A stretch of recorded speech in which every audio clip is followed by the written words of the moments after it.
Is everybody ready? Good evening, everyone, and welcome to the Virginia City Council chambers. This is a regularly scheduled City Council meeting. We'll call this meeting to order. Today's date is Tuesday, March 8th, 2022. The time is 5:30 p.m. Welcome to everyone who's in the audience this evening and those who are listening at home. Would you please take the roll call, Chris? Present. Councillor Friedli. Here. Paulson. Present. Councillor Beyondich. Present. Councillor Johnson. Here. Councillor Barnzelli. Mayor Cuffey. Present. Would you please stand and join me in the Pledge of Allegiance? I pledge allegiance to the flag of the United States of America and to the republic for which it stands, one nation, under God, indivisible, with liberty and justice for all.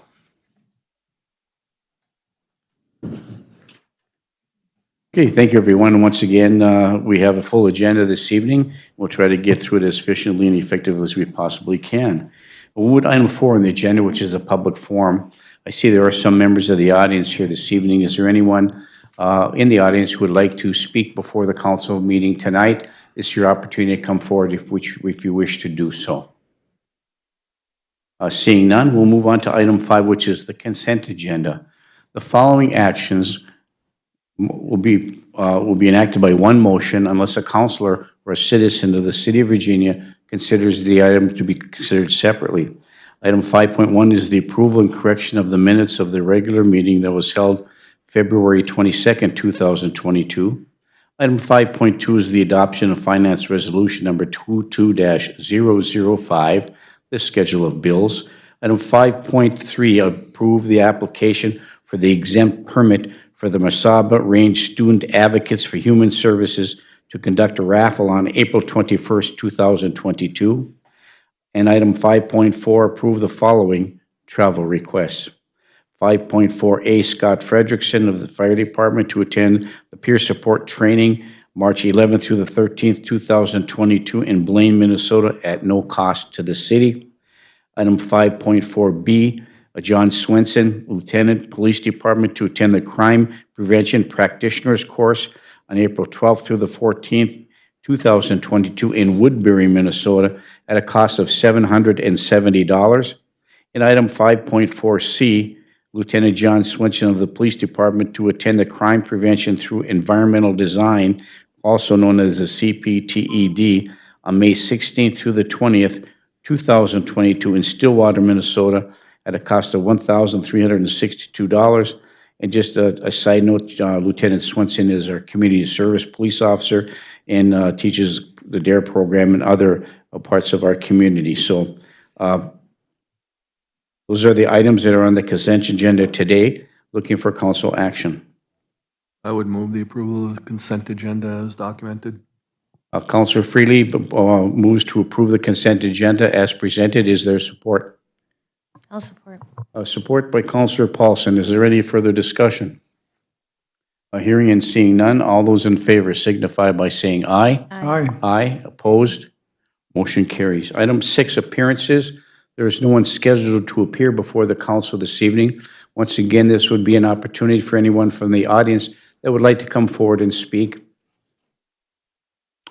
Seeing none, we'll move to item 7, which is unfinished business. Item 7.1 is the property at 410 5th Street South. And I know that we all have some correspondence that was sent to the property owner there requesting compliance with an inspection. Colleen, do we have any other information about this property? Yes, Mayor and Council, good evening. Brian Lindsay has been in touch with the attorney for Todd Toman, who is the titled owner, and I believe Bill Cole will be arranging an inspection. Hopefully that'll take place between this meeting and the next. The goal would be then to have a report, an inspection report presented to the council along with a resolution and an order. Brian has the order drafted. He just needs the details of the condition of the property and the specific items we'll be requesting the property owner to take care of. Okay, I thank you, Colleen. And we have some concerned neighbors in the area that have been watching this unfold fairly closely. So we see we're making some progress moving forward, which is encouraging. We do have one of the neighbors in the audience this evening, At this point in time, if you have any questions or concerns or comments, please come forward and please state your name for the record, and welcome again, Mr. Kingsley. Thanks, Mayor. Couple quick questions. I've been watching the property. There has been the property owner there past couple days. It would appear as though electricity's been hooked up to that building. Am I correct? Do you know that? Because there was an exterior light on the building last night, and it was my understanding that they wouldn't hook power up to that until there was an inspection because it's a fire hazard. A public utilities question. We can Fine, we can get that answer. we I can just don't have it follow up today. on that for you, Mr. Kingsley.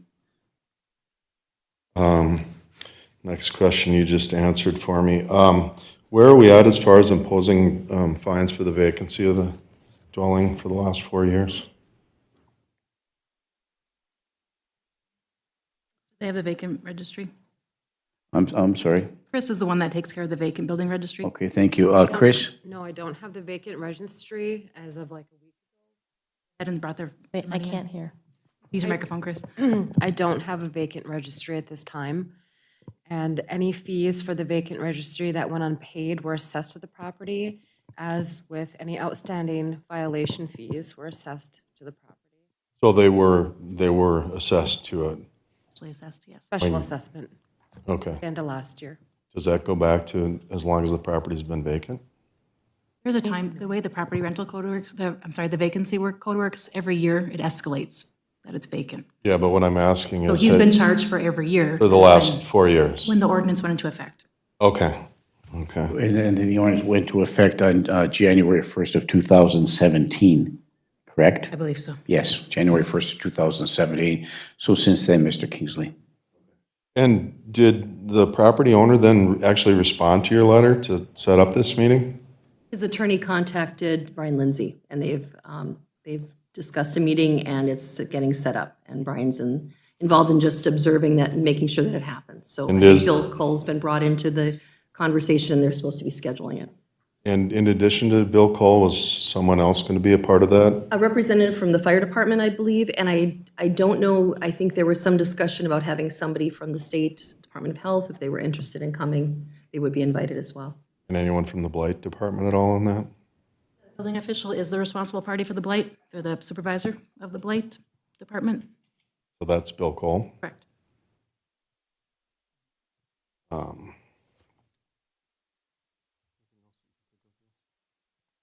I guess that's what I have for right now. Thank you. Yeah, thank you, Mr. Kingsley. Counselor Paulson. Thank you, Mayor, and thank you, Mr. Kingsley, for asking those questions. Excuse me, that's part of what I wanted to know. We had a kind of a specific list that we wanted to engage in that inspection. So just for clarification, will it be our fire marshal that will be accompanying? So our fire marshal, Fire Marshal, Christina Nicola, limited building official, Christina Nicola, and the Bill Cole. Bill Cole is not going. Okay, so Question, Mr. Kingsley, Christina is going to go instead. Okay, Christina, and then has Department. the health department been invited into this at this point? I know that Bill Cole was trying to reach them today. Okay. And then has a date been set, Colleen?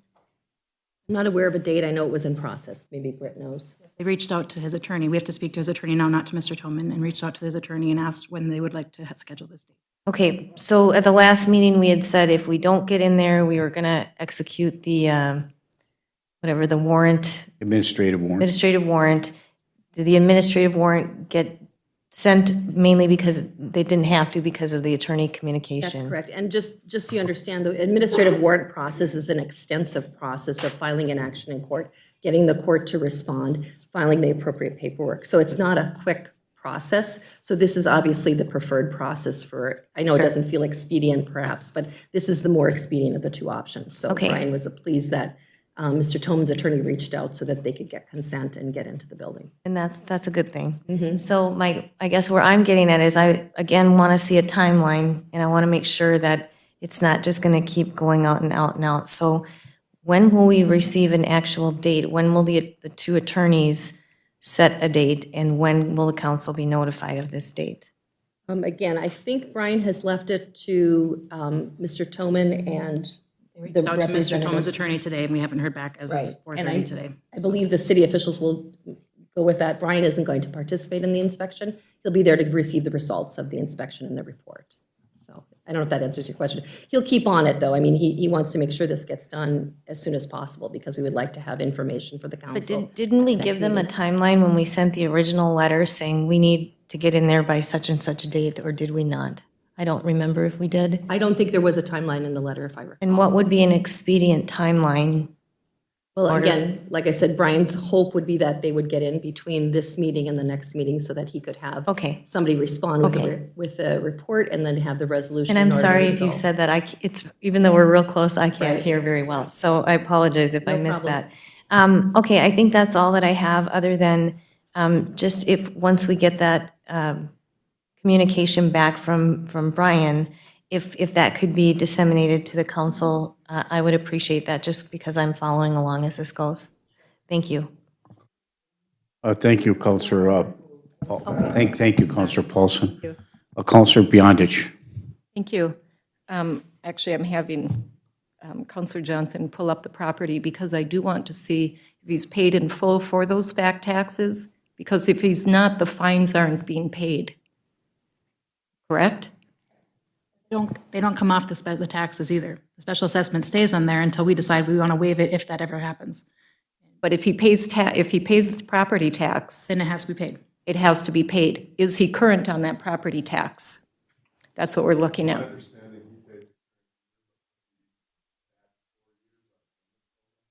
That's what My I thought. understanding So- as well.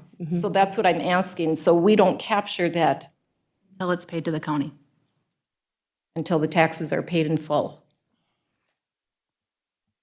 Which, That answers that. which is the law. Yes. It's the law. Okay, thank you. You're welcome. Anybody else on the council have any questions or comments or information they'd like to disseminate at this meeting regarding the issue of the property at 410 Fifth Street South? Look forward to that update and a time in which they come in. Thank you, Colleen, very much. Okay. Move on to the next item on the agenda, which is under unfinished business, item 7.2, which is the clinic lease. Is there any other information moving forward? I know at the last meeting I wasn't here, and I apologize for that, but I was working out of state. And so is there any other information that came at the last meeting regarding the clinic lease? We have anything, Britt? No, Sam Stone, the administrator of the clinic here locally, of the hospital here locally, I've been reaching out to each other, trying to set up a meeting, and I know there was a meeting yesterday that I was not able to attend, a Zoom meeting from Essentia. I don't know if anybody from the council was able to attend.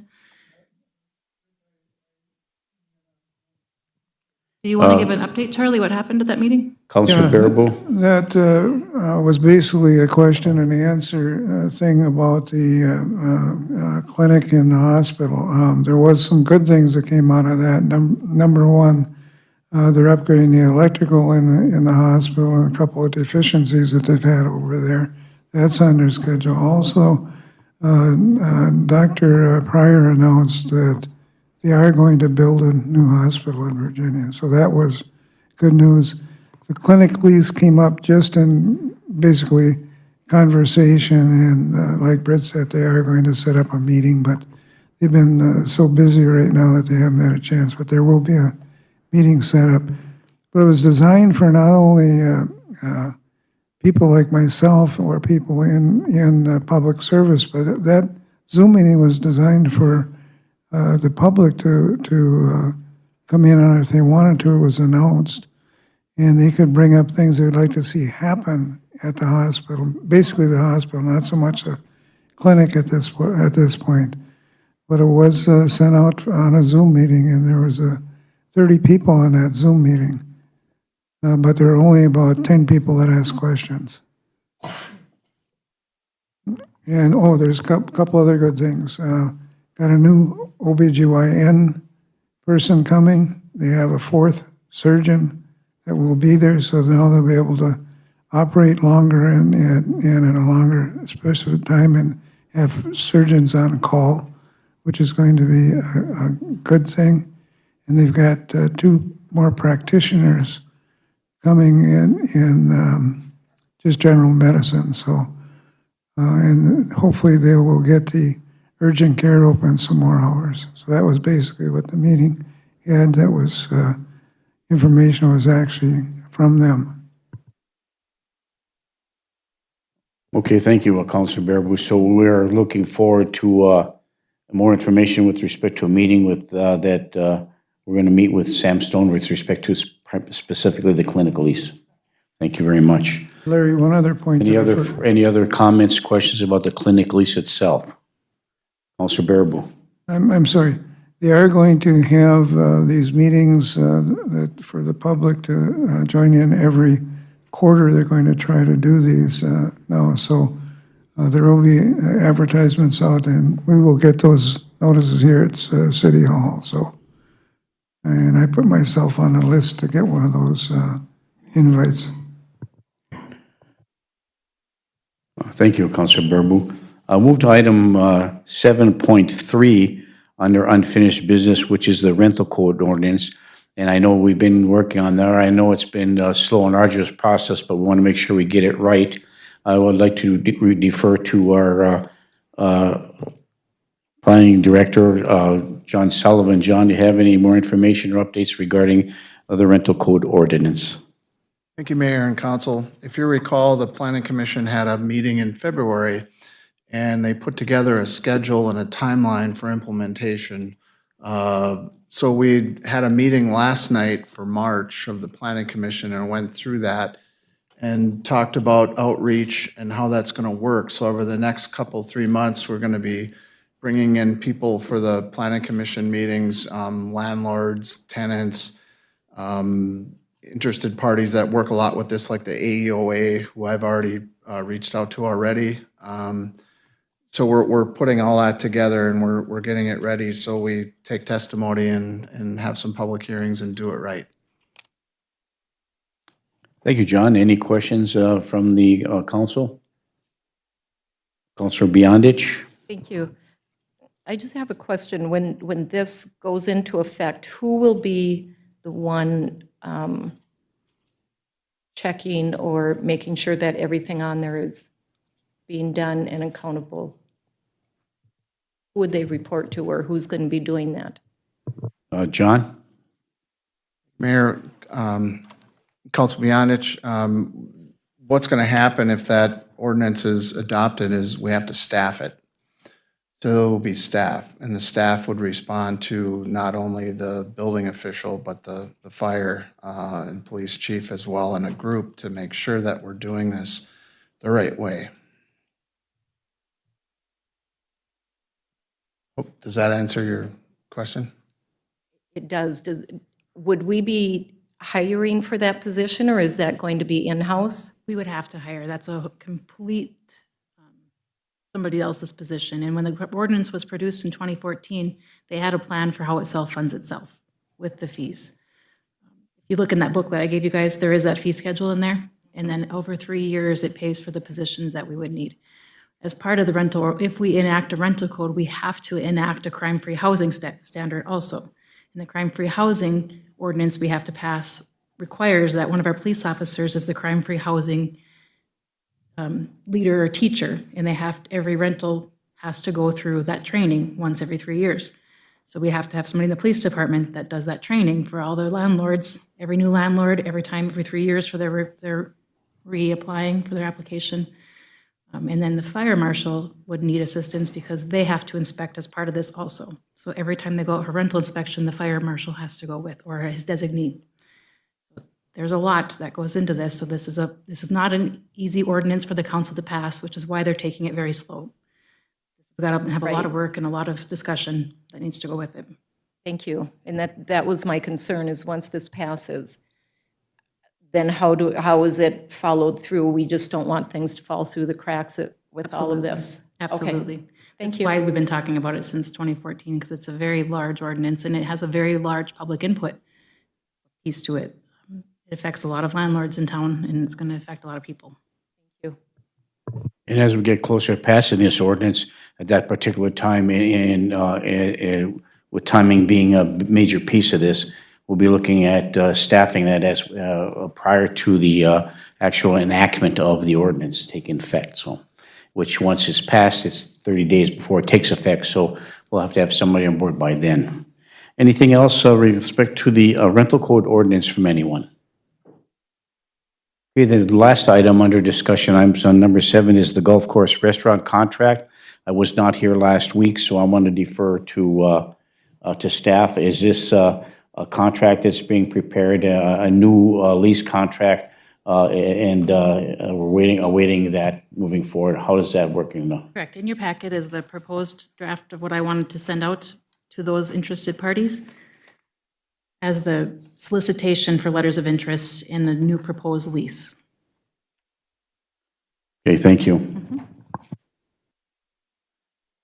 And we'll be moving forward with that in the near future. We hope to anyway. Do we need, you don't need a motion at this point in time? Council is ready to move forward. Okay, if the council is ready to move forward, I think staff is asking for a motion to move this.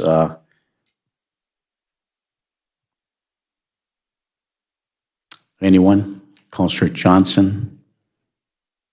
I looked over it, and I think, Britt, you had said you had based this on what we had previously put out the first time, so I think it's a good idea we advertise like this, and again, it is open to everybody. We're not excluding anybody from applying, so I would move that we authorize staff based on what's presented in 7.4 to advertise for potential lease partners.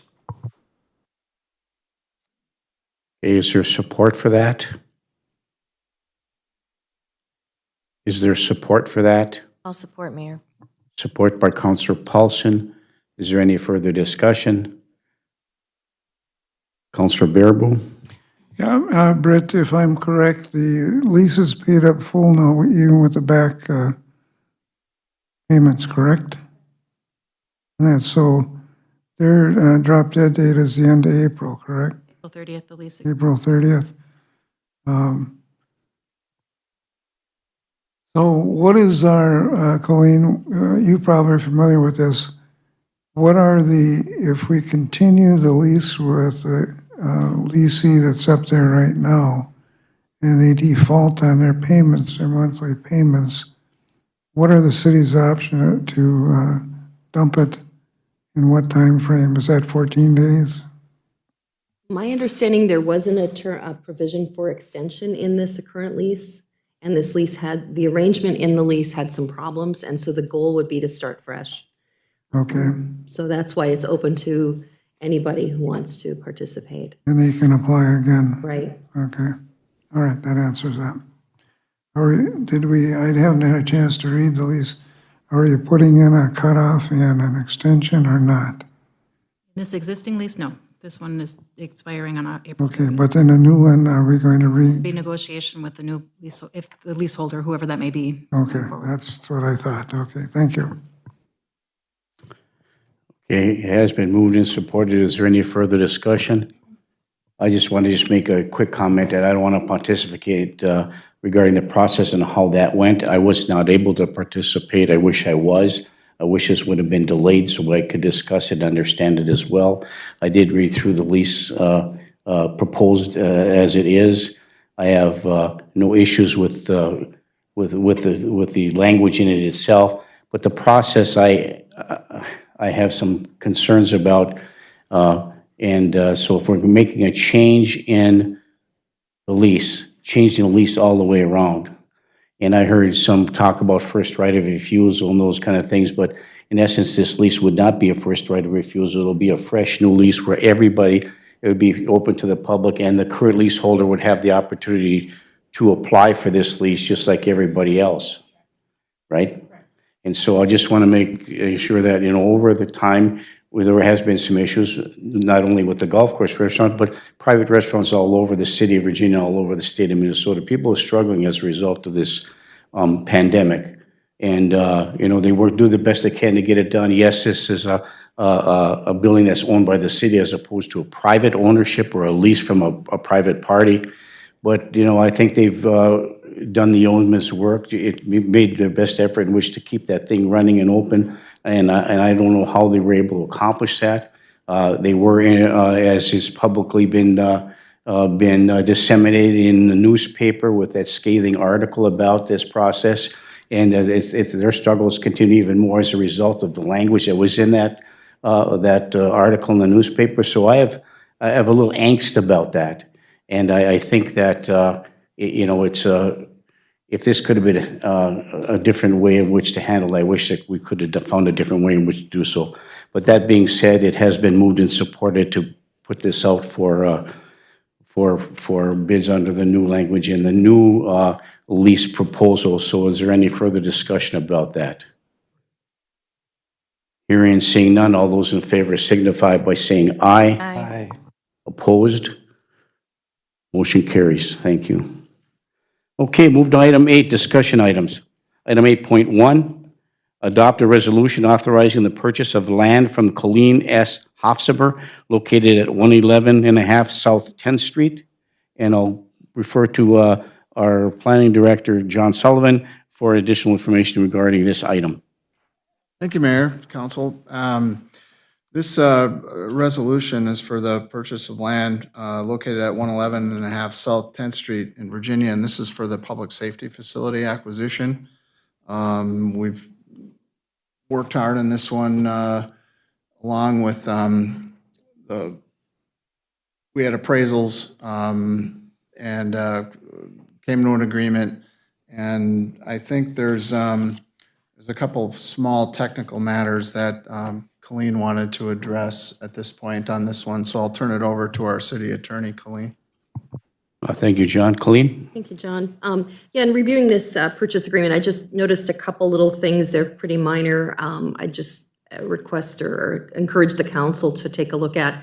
If you look at page 2, paragraph number 6, called possession, the last statement says seller agrees to deliver possession at the expiration of the occupancy agreement. I don't see an occupancy agreement attached to this, so I don't think there is one. So I would request that maybe the language be changed so that they will deliver possession no later than the date of closing. I don't want any inconsistencies or confusion on the part of the buyer or the seller when they're leaving. What page did you say, Colleen? This is on page 2, paragraph numbered 6. I don't see a page 2. Oh, page 2 of the purchase Page agreement. This is 33, page Charlie. 33. Sorry, Charlie. 33, okay, that makes more sense. I'm looking at the purchase agreement number. Sorry about that. It's numbered 6 under there for, it's a possession thing. And it's a standard clause in all purchase agreements as to when the buyer is going to take possession of the property. So since there is no occupancy agreement, I don't think it should reference that. And it should say that no later than the date of closing or something along those lines. And then there was, I can go on, or if anyone has questions about that, I can wait a minute here to take a look at it. So we've come to an agreement and there's not an issue here. No, it's not an issue, just a cleanup really is how I look at it. Right. And then on page 36, which is purchase agreement, page 5, there is a blank under 13H. And again, this is a date by which the seller must remove any personal property or fixtures. And again, I would probably reference the closing date. I know they have on the initial page a closing date of on or about March 31st, but again, as people know who buy and sell property, those dates can fluctuate depending on when everybody's ready to close. So again, I would just say the closing date in that blank, convert that to the closing date. Or another date if you want to pick another date out of concern for being earlier than the closing date. But again, I would just make sure that is in there so you have clarification and clear guidance for the seller as to when they are to be leaving the property and when they're supposed to have their items out of the property. Those are the two things I noted, so thanks. Very good. Thank you, Colleen. I would move to move the purchase agreement and resolution forward with the changes of the recommendation of the city attorney. Moved by Councilor Johnson to move and adopt the resolution authorizing the purchase of land from Colleen S. Hofsamer located at 111.5 South 10th Street South in Virginia with the recommended amended changes by our city attorney. Is there support? I'll support for discussion. Support by Councilor Paulson for discussion. Further discussion, Councilor Paulson. Thank you, Mayor. Is this, John, is this property currently vacant or is there habitants in it?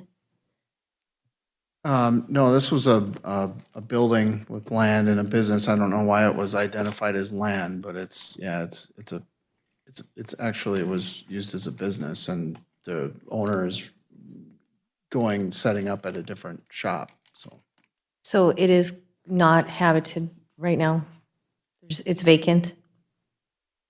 Are they in the process of moving their In the business? process of moving. I'm not aware of if it's vacant or not, but I. Well, I think the they're in question I'm process of asking is moving. why the possession language was in there. Pretty typical in all purchase agreements that you have that in there in case there is some possession or some items. It just covers you. So- Okay, all right, thank you, appreciate it. Okay, thank you, Counselor Paulson. That has been moved and supported. Is there any further discussion? Hearing and seeing none, all those in favor signify by saying aye. Aye. Aye, opposed? Motion carries. Thank you. Move to item 9, committee reports. The committee home meeting that was held on March 1st, 2022. We'll turn this portion of our meeting over to our city administrator, Britt C. Bennis. Britt? Thank you. At the committee of the whole meeting on March 1st, 2022, we had an appearance from Mr. Greg French regarding a water line on the 3rd Street South. And Mr. Jim Rosford, Public Works Director, reviewed the quotes that he would receive for the purchase of a pickup truck for the Recreation Department. Mr. Rosford recommended purchasing the vehicle from Ken Washke for the purchase of a 2022 GMC Sierra 1-ton regular cab pickup at a cost of $39,165. As the truck is available immediately, I actually think it was delivered to Washke's yesterday, so it's very immediately. And so that was the suggestion, and that was the motion to approve the purchase of a 2022 GMC Sierra 1-ton regular cab pickup at a cost of $39,165 for the Recreation Department. Okay, looking for a motion? So moved. Moved by Counselor Johnson. Is there support? I'll support, Mayor. Support by Counselor Bearable for the purchase of a 2022 GMC Sierra 1-ton regular cab pickup at a cost of $39,165 for the Recreation Department from Ken Washke. And the plow has already been purchased for that. So it's been moved and supported. Is there any further discussion? Has it been supported? Yes, moved and supported. Any further discussion? Counselor Beyondich. Thank you. As I've attended other meetings for our fire service, we've had discussions on how communities share equipment and how we can work back and forth. And I just want to make sure that in our city alone, that we also are sharing whatever we can or passing on to other departments. So it is the truck that, was a trade-in on this? Nope, the truck that it's replacing is going to be moved down to the park, to the Alcott Park. Oh, okay. So and that's kind of where I was going with this, that we're always trying to be mindful of equipment and how it can be used. And this one, and I know we talked about it earlier, it came out of the contingency fund. So if that vehicle is able to be used elsewhere in parts of the city, can it be done that way? We do have a shared equipment policy throughout the city between Public Works, Park and Rec, and other entities. We also use sometimes the equipment and from the public utilities when we need it in case of emergency or snow or whatever the case may be. And we do recycle our vehicles on a regular basis if they're salvageable, and move them into areas where they can be used in the limited capacity that they have available for them. And in this particular case, the truck was moved over to a park department to be used in limited capacity. Thank you. You're very welcome. Also, do we have like a long-term equipment, how long do we hold on before we start purchasing equipment? Or, because this one was quite old, wasn't it? Yes. So do we have a replacement where we replace equipment on a schedule? Yeah, we do have a 10-year capital outlay, and that's always the wish list. And of course, there was a few years where that we had in 2012 when LGA was cut, we had to stop all purchases. So there's things that have happened over the years when you can plan for the best, but then the worst things happen, and then you have to kind of change your plan. And are we back on track kind of with that, where we have a schedule for equipment? So we don't get backlogged if we have breakdowns? Right. We were hoping to. So we don't have that yet? It's going to take a long time. There is a vehicle replacement schedule that the police department has in their budget, a vehicle replacement schedule that fire EMS has in their budget. And it's our determination, we make the decision as to whether or not, when they make the request for an item, could be a small piece of equipment, or could be a vehicle or a large vehicle purchase, they'll come to us, make the request through our budgeting process, and we make that decision whether we're going to allow them to continue to stay on that vehicle replacement schedule or not, depending upon funds that are available, et cetera, and any outside issues that come along with that. So sometimes the vehicle replacement schedule is followed, sometimes it's not, because of budgeted issues or because the cost is so high. But whenever we move forward with our process, we buy a new piece of equipment or we buy a vehicle, what it's being replaced by is the recommendation comes from that department and through city staff and to us, how to repurpose that moving forward so that we can at least utilize what's left of that piece of equipment or vehicle. And that kind of goes into when I look at like Public Works, when garbage trucks and such get beat up so bad. And that's why I'm wondering, do we have? Yes. That is a cycle. Garbage trucks, recycling truck, Okay. they often stick to the replacement plan because those are enterprise funds and those usually don't have a problem replacing them. Okay, Those funds that come out of the general fund, which is Public Works, Police, Fire, those have the harder time because that is directly levy that pays for those. And so if the council at that time decides the levy is not going to be increased or we don't have the funds to do that, those get pushed to a next year and then to next year and then to next year. And unfortunately, it happens when things go bad, when we have LGA cuts or we have a reduction, when the mines shut down in 2008, I believe. There was times that it was really, really harsh around here. We had to make do. all right. Well, thanks for explaining that. Yep. Thank you, Councilor Beyondich. Next item, please, Britt. Larry? Councilor Bearable. Yeah, just a little more discussion for your edification, Maya. We do have a maintenance schedule through Public Works for every piece of equipment we have. And we found out that they last 2 to 3 years longer than they used to last with the city.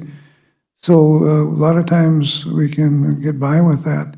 But if we get any state mandates that cost us money too, that's another thing that puts a crink in our budget. And we've had a lot of those over the last number of years, probably many before your time on the city council. But those are things that mess up your budgeted items sometimes. So we gotta cut back or jack the levy way up, which we don't like to do. Thank you, Councilor Bearable. We have voted on this particular item. So, Britt, let's move on to the next item on the agenda, please. Thank you. Fire Chief Alan Lewis reviewed the proposed purchase of fire department gear for the USAR team, which will be funded from the grant that was received. Some of the grant money will be used towards purchase of gear, and the remaining funds will be used for training. It was moved and supported to approve the purchase of various USAR equipment from various vendors in the total amount of $70,596.45. Which is money coming out of the grant that we received for that USAR team. We did have some discussion at the committee of the whole meeting with respect to this and approve this moving forward to the council for additional discussion and formal council approval. Does anybody have any questions, comments, or concerns? If not, we'll look for council action. So move for approval. Sorry, go ahead. Move for approval. Moved by Councilor Freddie for approval. Is there support? I'll Support support, for Mayor. discussion. Support by Councilor Paulson for further discussion. Councilor Johnson. Thank you, Mayor. I'd like to make note that on page 51 of the actual resolution, there is a typo, military luggage co. $sign without the leading number. I would like that, make sure that's in there, so it's all up and, thank you. Okay, we'll make that correction in the agenda minutes. Thank you, Councilor Johnson. Has been moved and supported. Is there any further discussion? Hearing and seeing none, all those in favor signify by saying aye. Aye. Aye, opposed? Motion carries.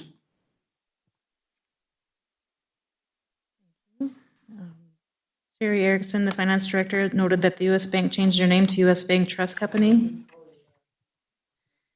The resolution was brought forward to the committee of the whole asking for approval of that change. It was moved and supported to approve the update to resolution 22027 to reflect the changes to U.S. Bank, from U.S. Bank to U.S. Bank and Trust. Okay, I thank will you. move the name change. Moved by Counselor Johnson, approve the name change to reflect the update to the resolution 22027. Is there support? Support. Support by Counselor Beyondich. Is there any further discussion? Hearing and seeing none, all those in favor signify by saying aye. Aye. Aye, opposed? Motion carries. We did have discussion regarding the fiscal year 2023 federal bonding and legislative priorities from request from Tina Smith's office. I have heard from council members, infrastructure and our public safety center were the two items that they wanted to have me address in there. And if the council would just like to designate which is the first priority and which is the second, that would be helpful. Okay, thank you. I will move that Public Safety Center be designated first priority. Okay, Counselor Johnson moves to designate the public safety building as the first priority for the legislative agenda. Is there support? Support. Support by Counselor Beyondich. Is there any further discussion? Counselor Paulson. Thank you, Mayor. So, Britt, is this, can we still have the upgrades to infrastructure in there as item number 2, but this, Absolutely. That's our They'll priority? call me and ask me which one is your highest priority. Okay. They are two different funding paths, so it could potentially happen, both of them, but oftentimes they just call and say which is number 1, which is number 2. okay, because I think last year we just did one and we wanted to be very, very pointed. Correct. But we also need infrastructure, so I just want to make sure that gets some attention as well. Correct. Thank you. correct. In the year before, we did 3, so it was, Yep, we did the 1, that's 2, right. and 3, so. Yep. Okay, thank you very much. I appreciate it. Okay, has been moved and supported. Is there any further discussion? Hearing and seeing none, all those in favor signify by saying aye. Aye. Aye, opposed? Motion carries. It was moved and supported to allow the staff to change the colors of the cupola to the colors of the Ukraine national flag. Thank you. Looking for council action. So moved. A move by Counselor Freely. Is there support? Support. Support by Counselor Johnson to allow staff to change the colors of the cupola above City Hall to the colors of the Ukraine national flag. A symbolic gesture, to say the least, and one well-deserved, and we need to continue to move forward with that. So thank you for the motion to approve and support this item. Is there any further discussion? Hearing and seeing none, all those in favor signify by saying aye. Aye. Aye, opposed? Motion carries. Thank you. That is all I have from that meeting. Okay, thank you. Did you want to handle the Personnel Committee, or would you like me to do so? All right, let's go. Item 9.2, the Personnel Committee meeting, which was held on March 1st, 2022. Item 9.2A, it was a discussion about the VEDA coordinator who currently has resigned. And so there was, after a significant discussion and recommendation, it was moved and supported at committee level to appoint John Sullivan to act as the VEDA coordinator and recommend authorizing a letter of understanding to allow a monthly stipend of $500 a month, and this $500 a month will to be paid by VEDA. Looking for council action. So moved. Moved by Counselor Freely to approve. Is there support? Support by Counselor Barnzelli. Is there any further discussion? Hearing and seeing none, all those in favor signify by, I'm sorry, Counselor Beyondich. Sorry. Sorry. Yeah, I looked at your light that it wasn't on, and then now it's on, so I apologize for that. Go ahead. So, Britt, could you tell me how Laura was paid for VEDA? Who paid that? VEDA. VEDA. So did Virginia? Virginia contributes to the Virginia Economic Development Authority checking account. Evelyn contributes to the checking account. They pay their bills out of that checking account. But how did Laura get paid? Out of for that doing checking account, from VEDA. So would John get paid from that as From well? VEDA, yes. From the VEDA checking account, not from the city? No. They will have to reimburse the city. We have to pay John. They will have to reimburse us. So we will get that money back. Correct. Okay, thank you. Thank you, Counselor Beyondich. So it has been moved and supported. Is there any further discussion? A hearing and seeing none, all those in favor signify by saying aye. Aye. Aye. Opposed? Motion carries. Item 9.2B, recommendation from the Personnel Committee regarding the Sales and Marketing Coordinator job description to be classified as MAPE, the Minnesota Association of Professional Employees, local bargaining unit position, with the position reporting directly to the Park and Rec Director. It was moved and supported and recommended at committee level to move this forward with a salary range between $60,000 and $65,000. And this is the Sales Marketing Coordinator job description to be classified as MAPE with the salary range between $60,000 and $65,000. And that was discussed at the Personnel Committee, looking for additional discussion by the entire elected body, and then move on with some council action one way or the other. So is there any other information that any councilor has a question about?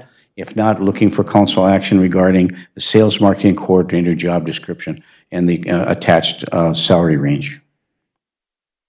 I would make that motion to move forward because it's imperative for us to get this position in place as soon as possible.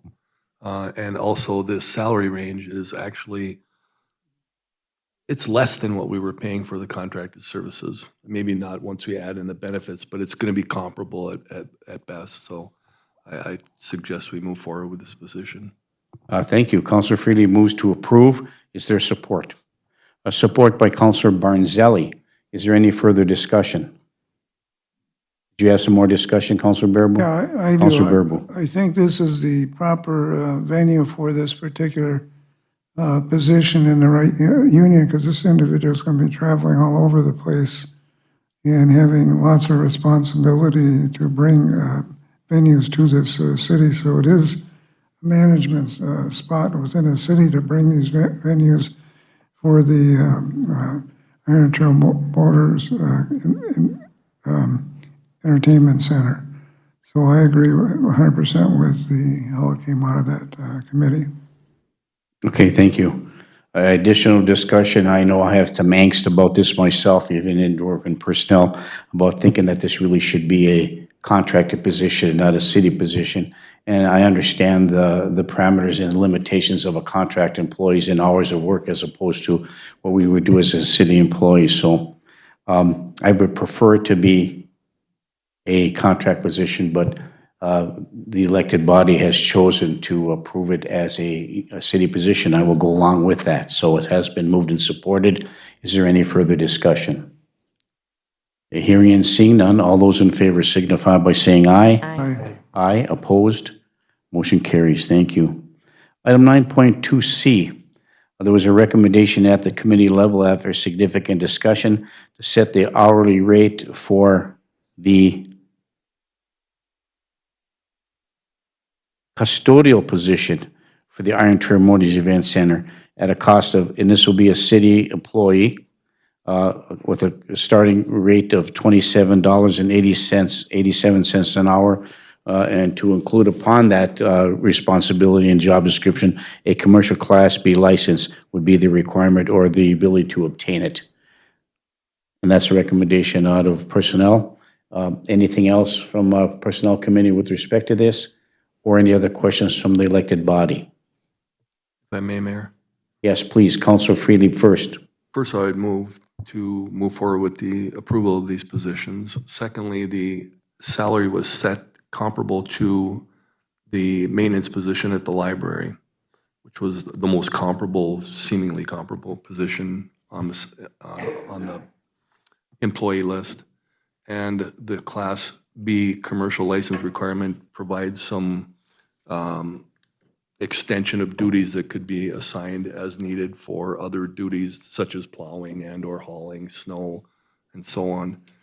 Not to mention that we have 144,000 square feet of space compared to the 90,000 that we had originally. And it's become quite evident that we need additional assistance with custodial duties and assistance in the building.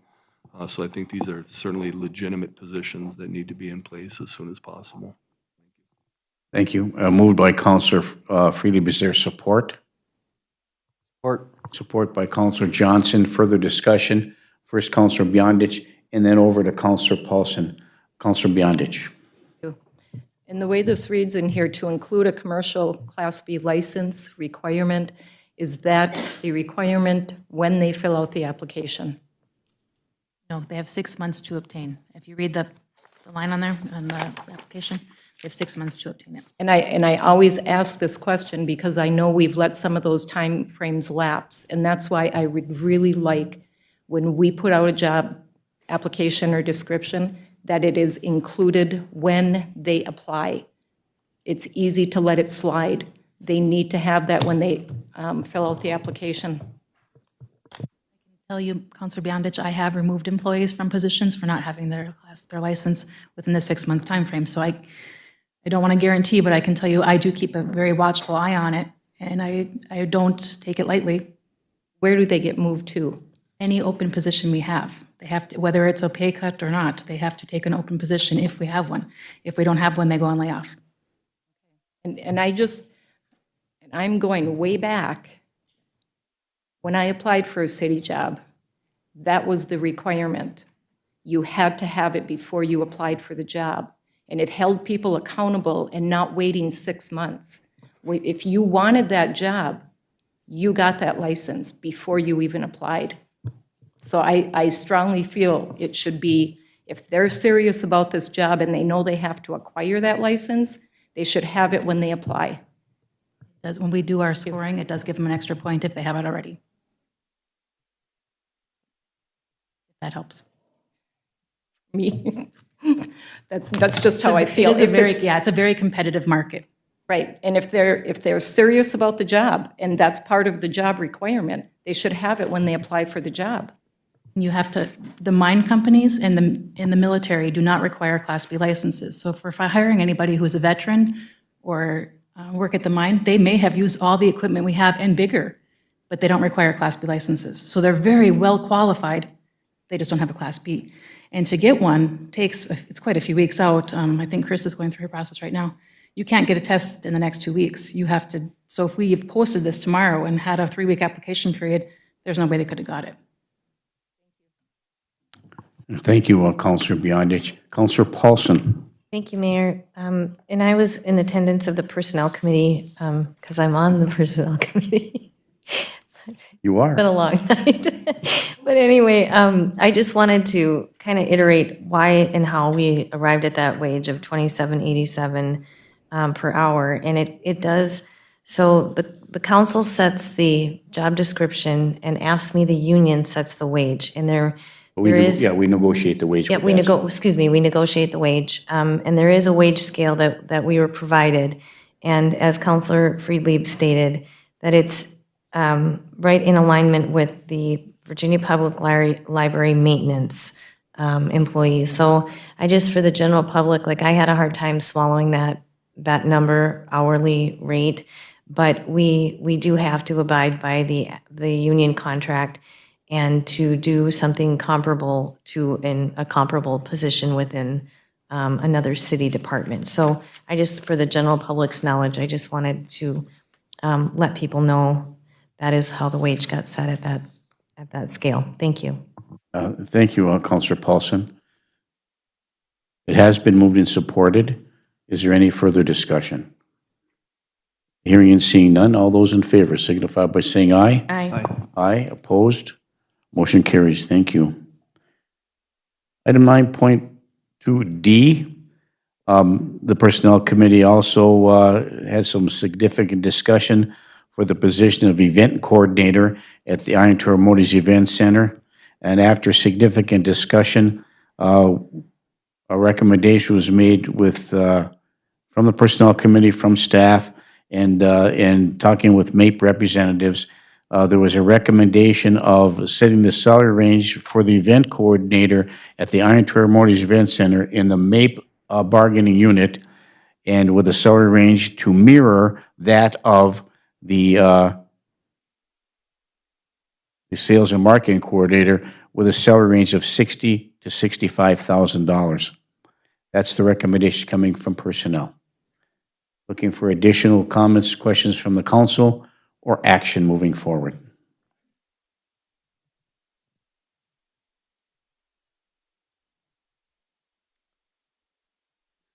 If I might, Mayor. Yes, please, Councilor Freely. You know, this was a long discussion that we had with regard to this. And, you know, there's positions that are needed to carry out the scope and scale of the types of events that we perceive having at the event center in Virginia that have not been the case in the history of this city. And so this position is one that, in my mind, is going to require some supervisory oversight, supervisory responsibilities in determining tasks that need to be accomplished to pull off an event. And so that's why I leaned in the direction of making this a administrative position, so that we essentially have an administrative team overseeing the umbrella, so to speak, of the silos of responsibilities, from sales and marketing to event and program management to event coordination, all from the same administrative group and the administrative team. So that was my vision, and I guess when we talked at length with regard to that, we came to a consensus that that would probably be in the best interest of how to staff that for the future. So that's kind of where I was at with this position. Thank you, Councilor Freely. And for me as well, I struggle with it, and I still struggle with it today, because when you look at, this, what I consider to be the stacking of duties and responsibilities and stacking of supervisory staff, and I understand there was some significant discussion about the pros and cons of that. But we'll have utility people that are working at the Iron Morris Event Center, at Park and Rec, doing the plowing and all the other event stuff, putting the ice in, those kind of things, and setting up chairs and doing all that kind of stuff, along with the event, the temporary event staff people that we have. But you might have these utility people reporting to the Park and Rec director, to the facilities manager, to the marketing director, to the event coordinator. So all of those people could direct and delegate this staff moving forward. So I think as we move forward, this mechanisms need to be put in place to ensure that, the sales and marketing director isn't telling a utility worker to do one thing, and then all of a sudden the event coordinator is telling them to do something else. It's confusing. And so, and I know that our staff will ensure a smooth transition and a layer of responsibility in how these communications go with our staff. So that's still a concern for me, but I'm confident that we'll be able to work that out moving forward. And if it does not working out, then there's always a change in unit certification through the Bureau of Mediation Services, if that ever comes to that. So those are my comments. So, but it has been moved and supported to recommend the salary range for the position of event coordinator in the MAPE bargaining unit between $60,000 and $65,000. Is there any further discussion? Do we have a second? We'll have to have a second first.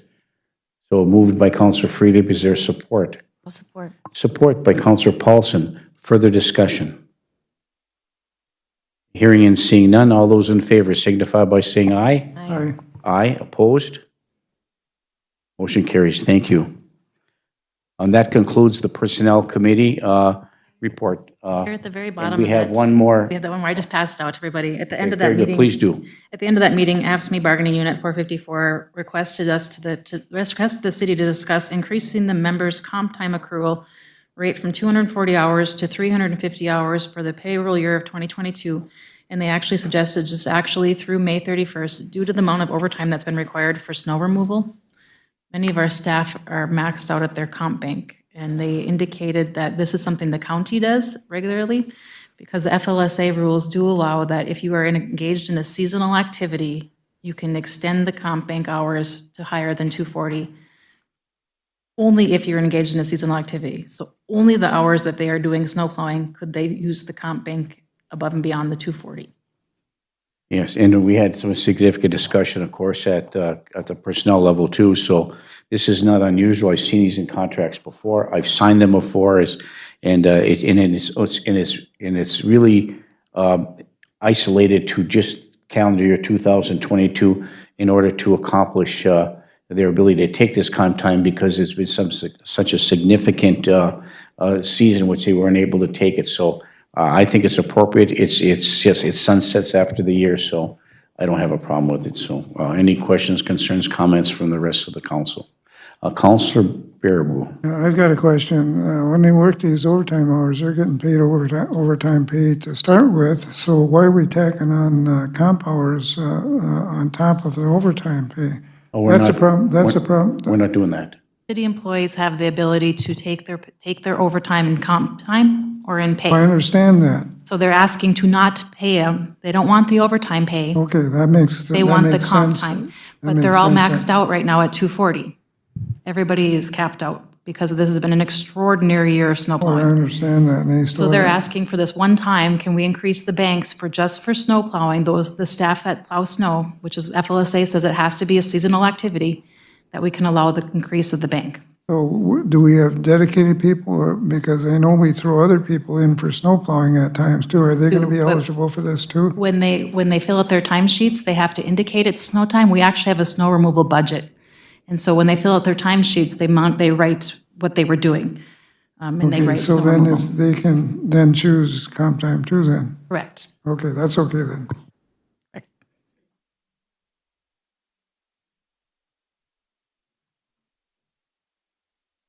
Okay, thank you, Councilor Baraboo. We're looking for a motion from the council or any additional questions, comments, or concerns with respect to this letter of understanding between the City of Virginia and Aspen Local 454. I move the letter of understanding. Councilor Johnson moves to approve the letter of understanding, increasing the comp time bank from 2,240 hours to 350 for calendar year 2022. Is there any second? Is there a second to that motion? Support for discussion. Support by Councilor Freely for discussion. Further discussion, Councilor Freely. By doing so, Sherry, will there be any incurred additional costs to the city for this compensation? Has there been an analysis done with regard to that? No, it's going to sunset at the end of this year, so I see most of them maybe taking time off for the holidays or that type of, And does it come from the budgeted money for the snow plowing budget? correct. Okay, all right, thank you. And that has not been exceeded then? No, so far that has been right on. All right, thank you. Gas though might go. Okay, it's been moved and supported. Is there any further discussion? I just have, Councilor Baraboo. I just have one discussion. Whose responsibility is, so we don't, I've seen this happen many years ago, when you had all this comp time, where they gave a whole pile of people off in the same week and stuff, then you end up short when you need to, other, who's gonna monitor when they can take their comp time? That's the supervisor's responsibility. That would be Mr. Rosfit would schedule work and schedule. Okay, from there, okay. Correct. So is somebody gonna relay that to him, that he's responsible, so he doesn't run Yes, he short knows of- that, yes, yep. Does he know that already? Yep, we Okay. always try to keep it, we always try to keep enough heavy equipment operators, the classifications, heavy equipment operators, repair crew, sewer crew. We always try to keep a minimum staffing level. And very much to the detail, our staff is wonderful at telling us where they're going to be. Are you in town? You're taking time off, but are you going to be in town? Are you out of service? Are you close? Are you? So we have a very good rapport with our staff. Because we ran into, many years ago, we ran into a time where every day of the year, we had 2.5 people missing because they had so many vacation hours. Right. So I want to make sure we don't get in a position like that again. And I think this is coming from, we have a very young staff right now, a Well, I lot of new understand people that that. don't have a lot of vacation. So this is their way to get vacation time, is to give them comp time. Okay. But as they move on and get more years, that becomes an issue. It does become an issue, and we have a lot of people that have been here for quite a long time, but right now, everybody's really relatively new. And we got more people now than we had way back then. Okay, thank you, Councilor Baraboo. The supervisors and managers to 240 hours. Others are going to manage the 350 hours. So with minimum staffing levels, and we've always put that trust and faith in them, and it's worked out at least in recent years. Is there any further discussion? Councilor Paulson. Thank you, Mayor. I just have one point of clarification. Does this also apply to ASME members that are removing snow at the Iron Trail Motors Event Center? If they're engaged in seasonal activities, then they can put that towards that extra Okay. 110 hours bank. So supervisory, that would be managed on the Park and Rec side as well? Correct, Okay, correct. If any of those employees are in, I'm hoping we're at the end of the snow season. but that's right. Okay. You thank never know. Appreciate that, Britt. Yeah. Thank you. It has been moved and supported. Is there any further discussion? Hearing and seeing none, all those in favor signify by saying aye. Aye. Aye, opposed, motion carries. Now that concludes the Personnel Committee. Thank you. Move to item 10 on the agenda, which are commission liaison reports. Is there any city council that has a commission liaison report they'd like to give before we move on to item 11? Councilor Bearable.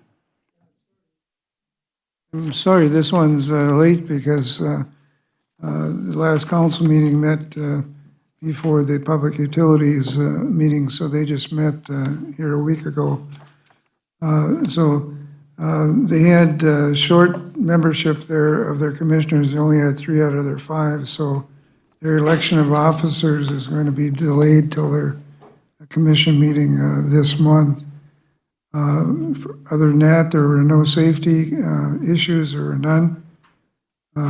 They're going to allow the individuals that did not convert to gas that now want to convert to gas.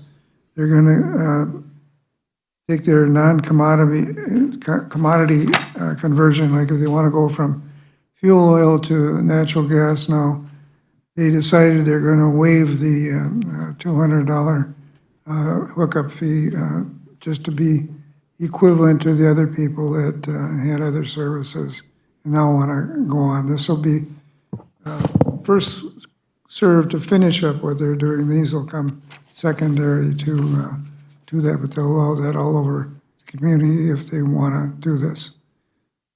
So that's something new. The coal boiler is the one running the city right now. It's been running at 50,000 to 60,000 pounds per hour. It's been enough to cover, even with those cold days and the cold weather, because we shrunk our steam area. The package boiler, or what they call the pony boiler, it was being inspected on March 1st, 2022. Then it'll be filled with water, test run at 10,000 to 20,000 pounds per hour, and will be ready for summer operation. And water breaks have been a little bit up. They're worried about March, because that's usually the big month for water breaks, because the frost goes deeper in the month of March because of the thawing on top. Other than that, that's the end of what went on at that meeting. It was very short, sweet. Thank you, Councilor Bearable, for the Public Utilities Report. Councilor Johnson. Yeah, I do have a question for you, Councilor Bearable, that maybe you can Absolutely. bring back. There are still people who converted a long time ago who never paid the $1,200 shut off my steam fee that are still paying $40 a month. Will those be taken care of, or do people have the opportunity to stop paying that monthly fee? That's a good question. I don't know. It was before these forced conversions, though, correct? Yes. And this particular person, I'm guessing, has paid off the $1,200 and $40 monthly payment. So I guess if you could take that back to the public utility, and maybe we certainly can can. find some resolution for those folks who are continuing to pay for not having steam service. Because I know when we had to convert, that was long before, in the Lindsay edition, long before we had to pay our own conversion fees and stuff, and our own furnaces and stuff. But there was no, they still brought the services up to the house for nothing, so we just had to pay from the meter in with a contractor. And that was long before they did this forced shut off. That was way back, I don't know, 20 years ago now? Pretty close. So you'll bring that back. I'll bring it back. Thank yes. you. We will bring that back. Thank you. Thank you, Councilor Johnson. Okay, any other commission liaison reports? Okay, if we move to item number 11, department head reports. Britt, any other reports that you'd like to give? Thank you. Colleen, anything from the city attorney's office? No formal report. Thank you very much. Anything from you, Sherry? Hey, John? Thank you. Chris, anything you want to add? Okay, thank you. All right, move to item 12, council reports. Any councilor have a report they'd like to give? First, we'll go to Councilor Paulson and then over to Councilor Johnson. Councilor Paulson. I'm so sorry, Mayor. I Yep, we're saw good. the chief was in the back on department head reports, and I wanted to understand if there was an update on the structural Sure. parts of the fire department, and I didn't mean to interrupt you. I No, just that's right, no. We do have a saw 'em report. out there and. We do have a formal report that came in, and it's not critical. We have to address it as soon as we can. So, Chief, if you want to come up and give the public and Councilor Paulson and the rest of us a little update on, synopsize the report that was presented with respect to the structural issues at the fire hall. All right. Welcome. Mayor, council, good evening. You've all received an email that details the SEH report that was done on the fire station. That was noticed that there was an increasing crack in the front of the bay of ladder 1. Upon further inspection underneath, there was cracks in the posts, 4x4 posts completely top to bottom in some of them. Some of the posts were free swinging when the ladder pulled out, but there'd been a deterioration in it. So we called in the structural engineer, and that reports what you have before you. His recommendations were to additional shoring. You can see the recommendations in there. The conclusion is that there is problems. It does need to be addressed. Doesn't believe that the building's going to fall down immediately, but the current shoring is not suitable for the weight that we are placing on it. So I'm kind of entertain any questions, and I'd kind of like some council direction on next steps.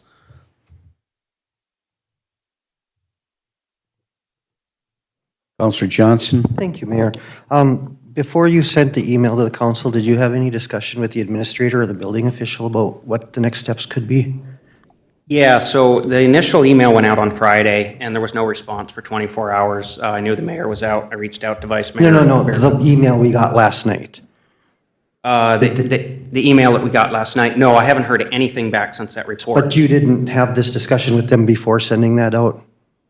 No, there's no discussion. I guess I'm just trying to figure out what Bill, our building official department, what they think. I mean, it's up to them for us to be, and I appreciate we went and got the structural engineer, but I guess I would want the three of you at minimum to sit down and have a discussion about if we're impending doom or not, and present to us some options instead of us saying this is what you should do. So it would be my suggestion is that Bill Cole, yourself, and Britt sit down and have a discussion about what we can do, what are our city options. When I first heard about this, I thought this is a perfect opportunity for the USAR team to do some practice in the basement to shore up the building, a couple, like a 2-for-1 kind of thing. But that's what I'd like to see is you have some communication with the city administrator and the building official, and so we can have some bigger picture stuff of what it looks like, especially because at the committee of the whole meeting, you kind of made an offhanded comment about, well, there goes your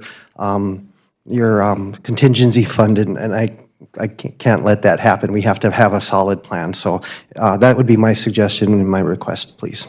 Well, that sounds like could be a motion there, Councilor Johnson. That is a motion for the chief to meet with Britt and the building official and anybody else Britt deems necessary to come up with something to offer back to the council. Okay, is there support for that motion? Is there support for that motion? Is there support for that motion? All support for discussion. Support by Councilor Freely for further discussion. I guess Councilor Freely. what we're going to have to look at is what costs are we going to incur to make the necessary, so it's not going to fall down, is what they're saying, but it creates a tenuous situation.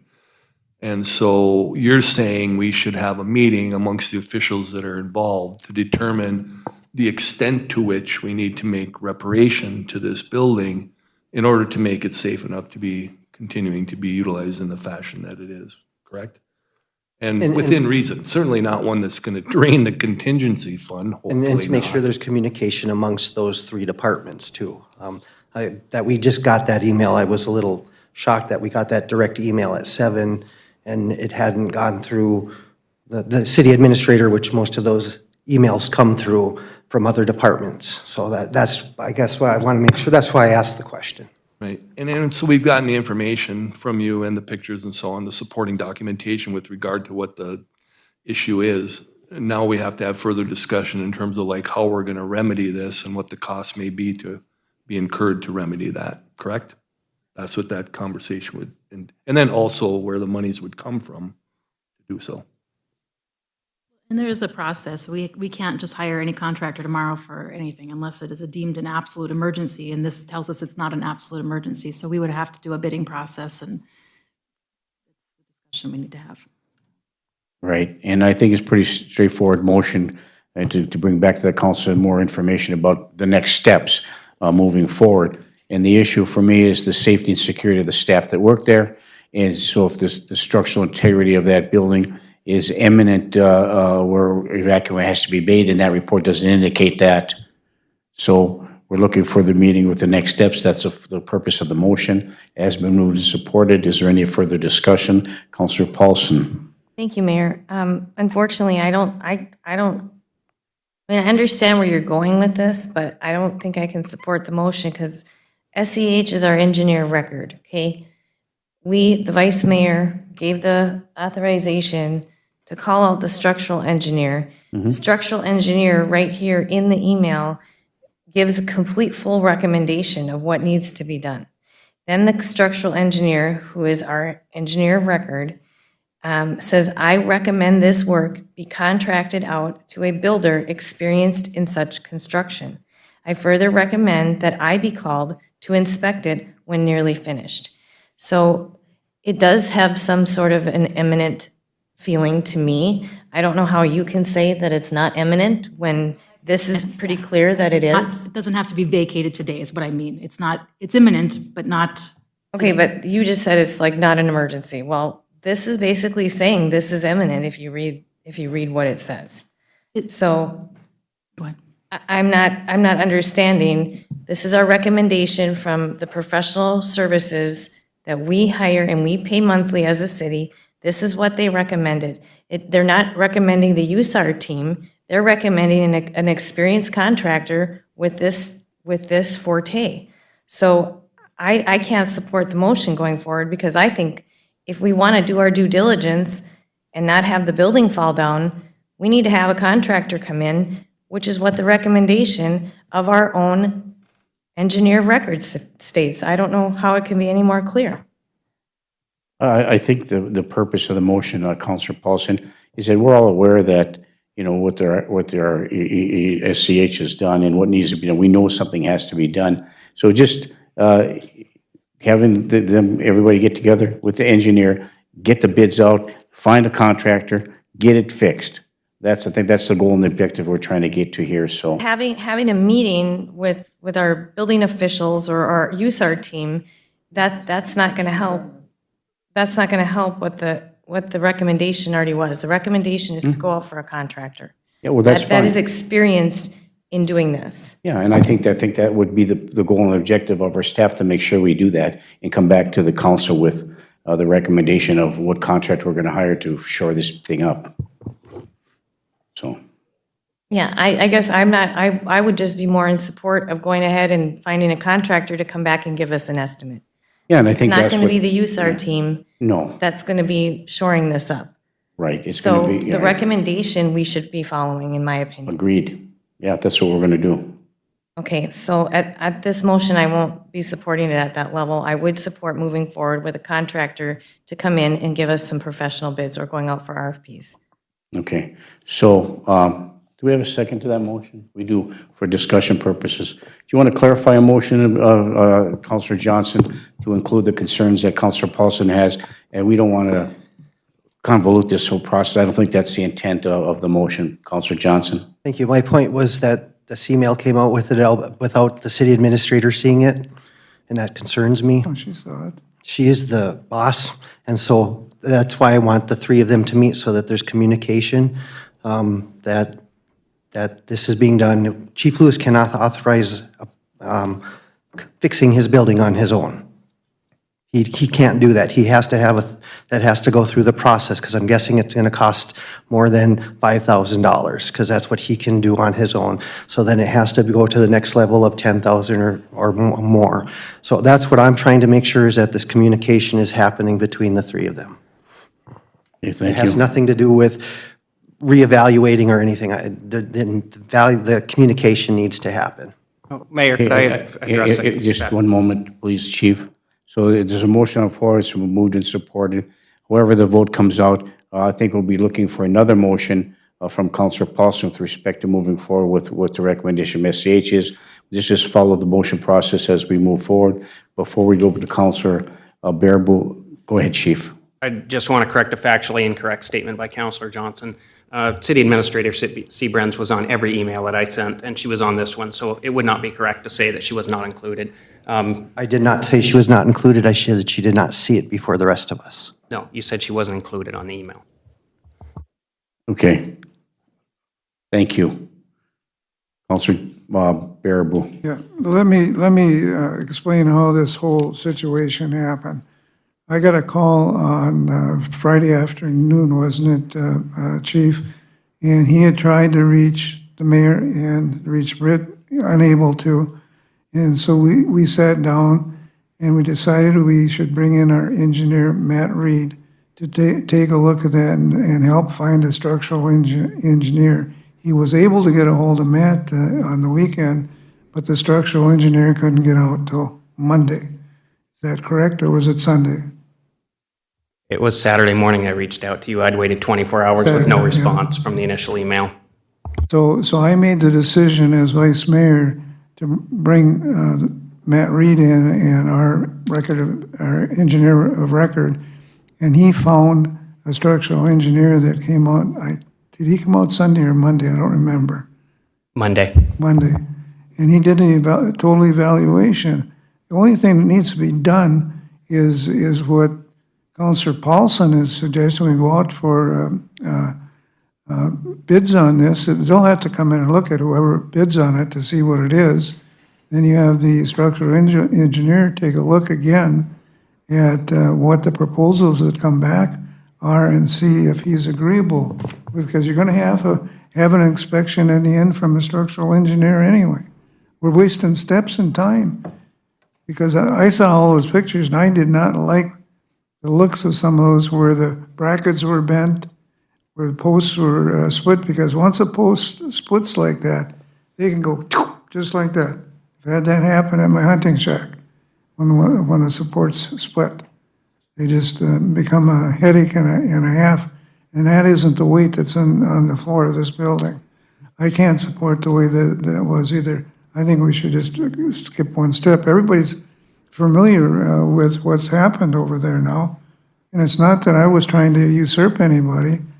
There was just nobody available, and I'm the third person down the line on this. And I gave the chief the authorization to touch base with our engineer, and then he got a hold of a structural engineer. I think, did he work for them, for SEH, or was he outside structural? I don't remember which one he was with. He worked for SEH. He worked for SEH.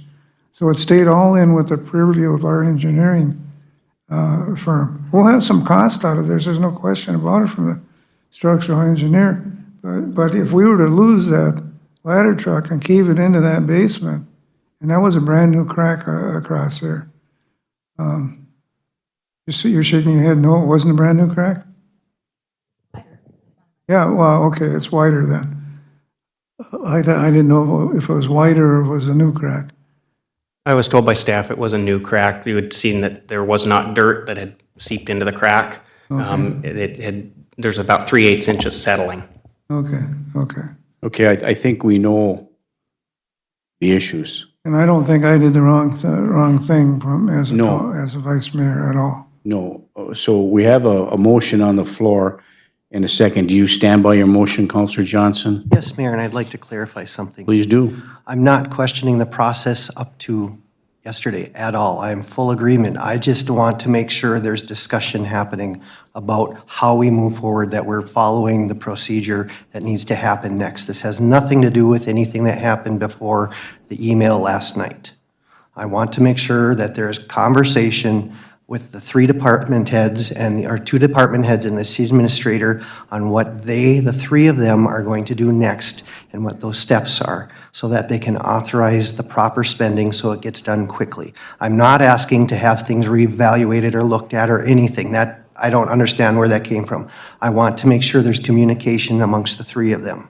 That is my directive, my motion, that they communicate tomorrow morning at 8:05 if necessary, that there's a cohesive plan moving forward on what happens next. Chief Luce is going to be out of town for the next 3 or 4 weeks. Anything that he knows needs to be communicated to both Bill and Britt so that they can move forward, and hopefully by the time he gets back, this problem is resolved. That is the purpose of my motion. It has nothing to do, Charlie, you did everything you should have. I had no problem with anything up to an email last night that was not previewed by the city administrator. Okay, so we have a motion on the floor and a second for discussion. Is there any further discussion on this motion? Counselor Freelieb and then Counselor Paulson. My last comment would be, Britt, tell me, would it be redundant to have that meeting, or would it be helpful to culminate the conversation?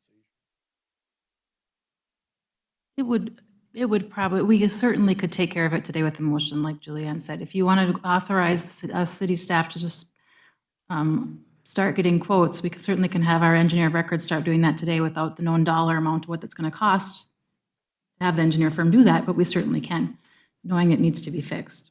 So the four of you meeting isn't a necessary step. We could have had this discussion earlier today. Did have that discussion? We did not. Oh, okay. So it would be helpful to do so, It would be helpful. culminate this process before then moving forward with the bids. Okay, thank you. Counselor Paulson. Thank you, Mayor. I think it's very clear in the email from SEH what needs to be done. And I think what's happening here tonight is, to me, it does not feel good, and I don't appreciate it. And if there's things that need to be talked about, then they need to be talked about separately. But it's very clear what SEH's direction and directive is to this body, and it's the city council that decides what we move forward with in terms of RFPs or going forward with proposals. We got the formal statement and recommendation from our engineer of record, from the structural engineer of this engineer of record that we pay monthly for. So whatever's happening here, I'm not comfortable with it. The only thing that I want to see happen is I want to go out for RFPs. That's the professional thing to do. And whatever needs to happen administratively in the back side, that's a different side, and that's a different conversation. And that's not the conversation, in my opinion, that we need to have here tonight. So I'm not going to support this motion. Well, it has been moved and supported. Is there any further discussion? And I anticipate that after this motion, whether it passes or fails, there'll be another motion with respect to what you just discussed and pointed out today, because we do need to go for RFPs, and that's our decision to make, and we need to make that as quickly as we possibly can. So in reference to Councilor Johnson's motion and the support for discussion by Councilor Freely, is there any further discussion on the motion on the floor by Councilor Johnson? Hearing and seeing none, all those in favor signify by saying aye. Aye. Opposed? No. No. Roll call, please. Aye. No. Aye.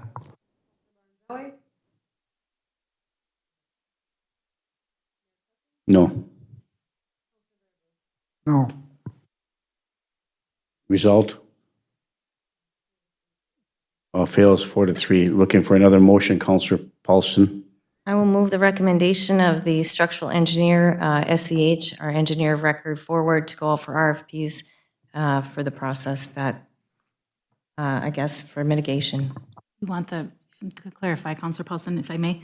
There was 2 suggestions on there. Is the rent shoring equipment or to have it installed permanently? I'm assuming you want the permanent installation. I would say that you should have option A and option B so Okay. that the city can get, and I don't know if they need to be together and combined, so we don't get ourselves in a bind, maybe you have them give two separate Add alternate quotes. kind of a. Yeah, exactly. Thank you. And I'll clarify that for the motion. Okay, clarify one more time your motion on the floor, Counselor To Paulson. go ahead with getting RFPs from the recommendation from the structural engineer to go with permanent versus temporary, and so it would be an ad-alt type of a bid situation. Okay, thank you, Counselor Paulson. Has been moved by Counselor Paulson. Is there support?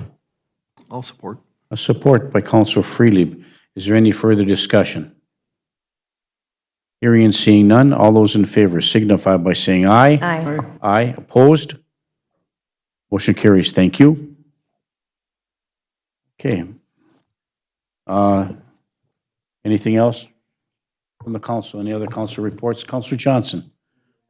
I just want to point out again that it is once again Women's History Month. We take the opportunity to recognize the strong women leadership we have in the city, both within the city proper, the business owners, and those stay-at-home people that really make it all work for everybody. So I just want to shout out to all the females in this room and within the town that help keep all of us together. Thank you, Counselor Johnson. Okay. I just have one item I'd like to read, and I'm not reading this on behalf of the city council. This is my personal perspective. We did join together as an elected body, and I'm grateful that we have and encouraged by the solidarity that we have with respect to the support of the Ukraine people by putting that their colors up on the cupola.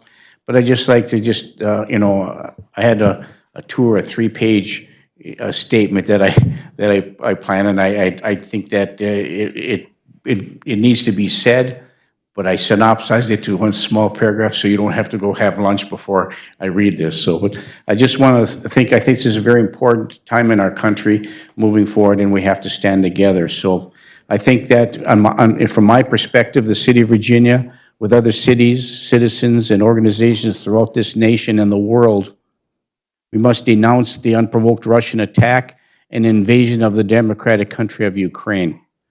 Innocent women, men, children are being forced from their homes, hospitals, nursing homes, and schools only to be indiscriminately slaughtered by a demonic and unhinged Russian dictator who uses archaic and illegal methods reminiscent of the 1938 invasion of Europe. Sorry. The Ukrainian people are desperately seeking humanitarian aid, and the citizen soldiers are pleading for protective equipment, arms, and aircraft in a valiant effort to protect their loved ones, their nation, and themselves. At this country, and I think throughout the world, we are at a crossroads. What we do, what we say, how we act, and how we say it will be forever remembered in the annals of history. The Ukrainians, as we are proud and honorable people. They exhibit honor, courage, and face unimaginable sacrifices as they desperately fight for their freedom and their security. We must dispatch every means at our disposal to help quash the bug that is infecting and threatening Ukraine's existence. Our world depends on it. Our economy depends on it, and the fate of our humanity depends on it. So let us stand together and fight for the country of Ukraine and its people so they can live in peace and harmony. And the symbolic gesture that we have above the City Hall will be a reminder to all citizens in Virginia and everybody that comes here that we support the Ukrainian people and the democratic process for their safety and their freedom. So thank you for listening for me for that. So, all right. Okay. Anything else to come before the council today? Hearing and seeing none, we will stand adjourned to our next council meeting, which is Tuesday, March 22nd, 2022 at 5:30 p.m. right here in the council chambers. Stay tuned. Have a great week. Be safe. We stand adjourned. Thank you.